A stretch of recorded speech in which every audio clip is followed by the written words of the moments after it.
قیمتی که گفتی واقعیت خیلی داری پایین میگیم. نه داداش الان کلیه رو 1 میلیارده. مرد 700 میلیون کجا کلیه میدن؟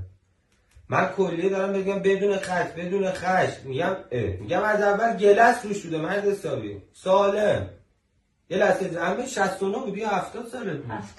70 ولی روسی حساب کن شفاف مرد حسابی. آره Kiminle danışsan sen? مشتری ها جلو با تو Müşteriye چی آخه؟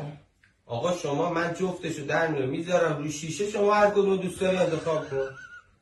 نه خبر بده مرسی میخواد کلیه هم من میخوای بفروشی؟ خبر بده داده کلیه تو بفروشی قربونت خدا. Külliye?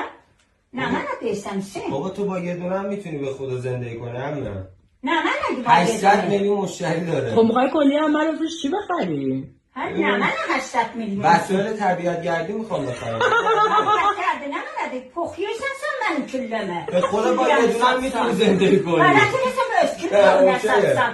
Mehmet ben şamarımı satımı getir. Bunlar için resmiye çekin. بابا همه الان یه دونه کلیه. Şamana öldüreler külliyemi satarım. بابا همه یه دونه کلیه Mehmet رو şamarımı getir başnamı getir. بابا بده دیگه همه حالا یه یه دونه مشتری کلیه دیگه رو. دارم یه اینجا. پولدار میشیم پولدار Kız کلیه Müslüman pulgar beni öldürürsün sokusuz kabre pulgar olasan.